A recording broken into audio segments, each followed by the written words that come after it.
አንድ አምላክ በሚሆን በአብ በወልድ በመንፈስ ቅዱስ ስም በእውነት አምነን ታኅሳስ በገባ በ25 የሚጸለይ የሰማዕቱ ቅዱስ መርቆሬዎስ ገድል ይህ ነው። በሰማይና በምድር መካከል በክብር ኮከብ የተባለ የጌታችን የኢየሱስ ክርስቶስ ሰማዕት ቅዱስ መርቆሬዎስ የገድሉና የምስክርነቱን ዜና መጻፍ እንጀምራለን። ይኸውም የስቃዩ መጨረሻ የሆነበት ዶርቢ በተባለ በህዳር ወር በ25 ቀን ነው። ጸሎትና በረከቱ የአማላጅነቱ ረድኤት ከሁላችን ጋር ይሁን ለዘላለሙ አሜን።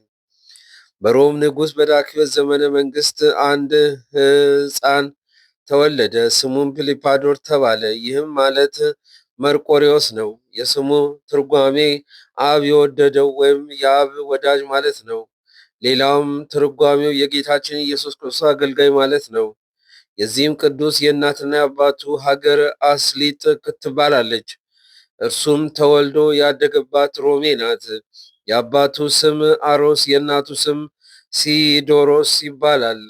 የአሮስም አባት ሳዶሮስ ነው።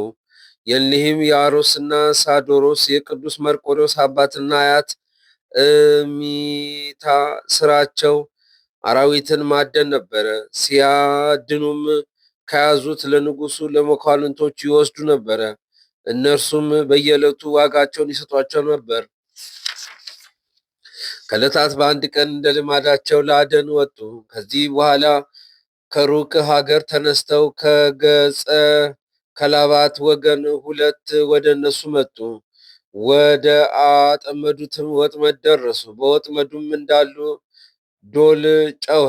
አሮስና ሳዶሮስ ነቅተው ቢያዩዋቸው መልካቸውም የከፋ የራሳቸውም ፀጉር እንደ ፈረስ ጭራ ያለ ጥርሳቸውም እንደ አንበሳ ጥርስ፣ ዓይኖቻቸውም እንደ እሳት የቀላ፣ እግሮቻቸውና እጆቻቸውም እንደ ብረት፣ ጥፍራቸውም እንደ አንበሳ ጥፍር ያለ ነው። የሚያስፈራም ድምፅ ጮኹ። አሮስም የሚያስፈራ ድምፃቸውን በሰማ ጊዜ አባቱን ቀሰቀሰና የሚያስፈራው ድምፅ ሰማሁ አለው።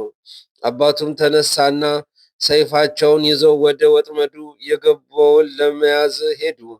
እኒያም ገጸ ከለባትን ባዩ ጊዜ በግንባራቸው ወደቁ፣ ልባቸውም ተንቀጠቀጠ፣ እንደ በድኖችም ሆኑ። የአሮስን አባት ሳዶሮስን ስጋውን ይዘው ያዙት፣ ይዘውም ሰባብረው በሉት። ይኸውም የቅዱስ መርቆሬዎስ አያት እሚታ ነው። ዳግመኛም ልጁ አሮስን ያዙትና ሊበሉት ፈለጉ። የእግዚአብሔር መልአክ ከለከላቸው፣ እንዲህም አላቸው፣ ይህንንስ ተዉት፣ አትንኩት። ከአብራኩ የሚወጣ መልካም ፍሬ አለ። ከዚህ በኋላ የእግዚአብሔር መልአክ በአውታር እሳት ዙሪያውን ከቦ አስጨንቆ ያዛቸው። በተቸገሩም ጊዜ ወደ ቅዱስ መርቆሬዎስ አባት ወደ አሮስ አመጡና ሰገዱለት፣ ተማጸኑትም። ከእግዚአብሔር መልአክ ዘንድም እንዲህ የሚል ቃል ሰሙ። እናንተ የውሻ መልክ ያላችሁ ሮፎስና አርጋኒ ሆይ ከእርሱ የእግዚአብሔር ቅዱስ ይወለዳልና እርሱን ተዉት፣ አትንኩት። ያን ጊዜ ጌታችን ፈጣሪያቸውን ከአራዊትነት ወደ ሰው አርያ ለወጠ፣ እንደ የዋዎችም በጎች አደረጋቸው። እሊያም ገጸ ከለባትም አሮስን አሉት፣ ጌታችን ሆይ ከዛሬ ጀምሮ እኛ በአንተ ላይ ክፉ ነገር አናደርግም፣ በአንተ ላይ ክፋትን እንዳንሰራ እግዚአብሔር አዞናልና፣ አሁንም ተነስ፣ አትፍራ አሉት። በዚያ ጊዜ ተነስቶ በፊታቸው ቆመ። ባያቸውም ጊዜ ፈራ፣ እንዲህም አላቸው፣ ፊታችሁን ማየት አይቻለኝምና ፊታችሁን ሸፍኑ። እግዚአብሔርም በእኔና በእናንተ ላይ ሰላምን አድርጓልና ተነሱና ወደ አገሬ እንሂድ አላቸው። ተነስተውም ከሱ ጋር ሄዱ።